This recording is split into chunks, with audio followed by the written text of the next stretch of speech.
everybody, it's Divinity. Today I wanted to talk about something that is so on my heart. I want to talk about how I've overcome grief in my life. I've had a lot of grief, a lot of bad things happen to me, but I'm not saying that everybody hasn't had their share of it. But I have had some devastating things happen, things I wasn't sure I would be able to recover from, but somehow I was able to, and I just really wanted to share how I was able to do that.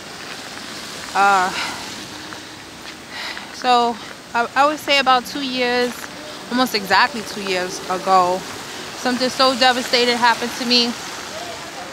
And literally I was grasping at my sanity.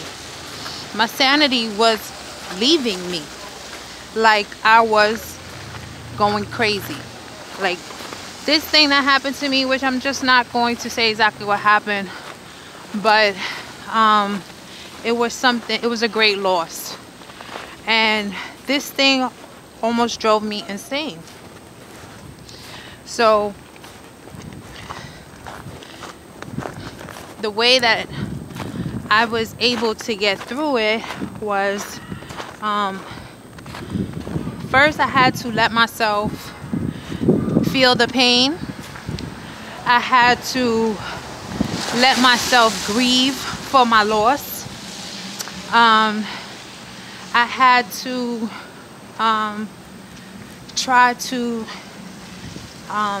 maintain my personal self-hygiene, personal, like just getting up every day and trying to look decent and trying to go out into the world as a whole person. I always went to church. Like I'm a church girl, and I've been going to church for a long time.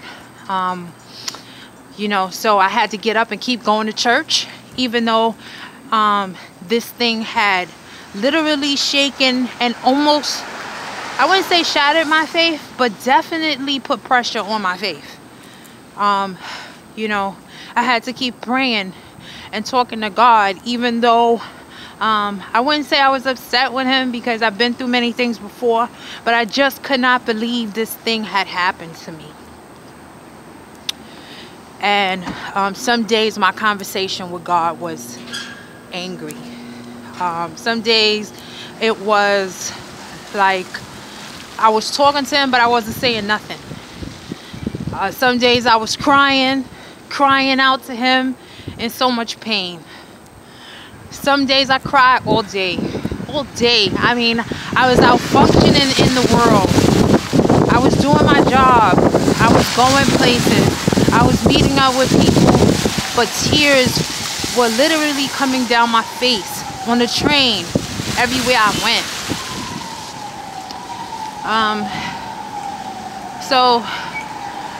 But there was a part of me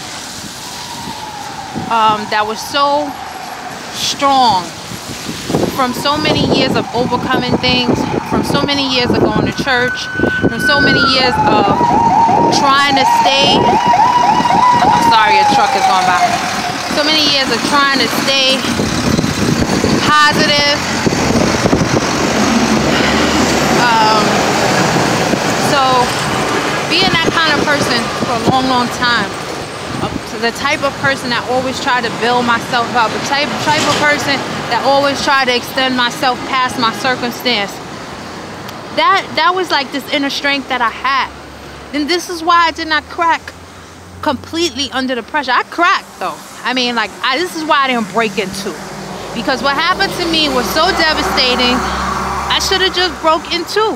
Literally, my mind was supposed to break in two. This is how horrible what happened to me was. And I was able to hold it together, or not break in two, because I definitely was cracked.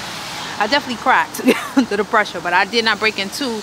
And I was able not to because I had this inner strength, I had God inside of me. I had Jesus Christ as my Lord. And I practiced that for years and years and years before this thing. So this thing was actually like a major test, you know, to see if my faith was real, to see if all the things that I did to build myself up as a human being, as a person, was real. You know, it was a test. And I'm here to say, like, I'm about 80% through it, but it's still not even over, you know. So I continue to go to church. I visited other churches.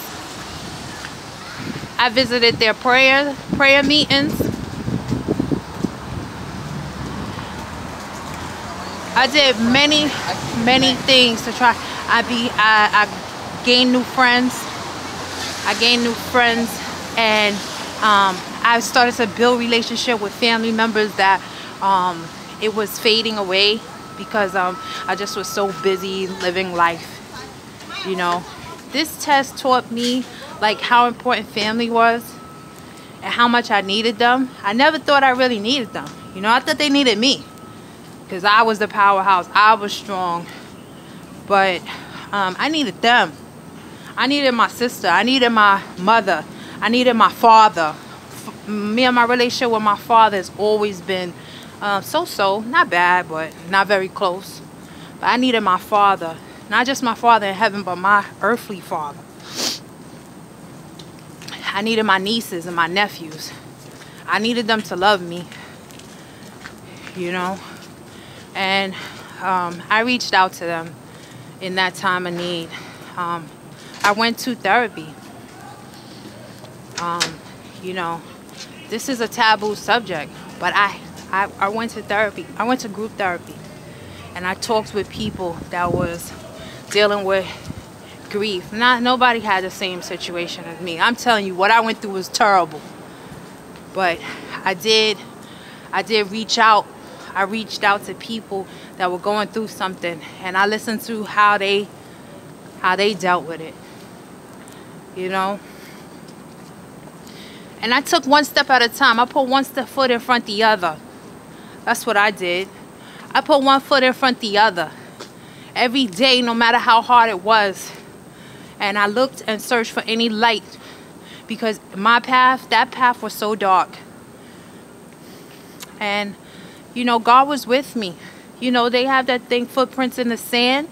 And, you know, it feels like you look back and you think you're walking alone, but he was carrying me the whole time. He was carrying me the whole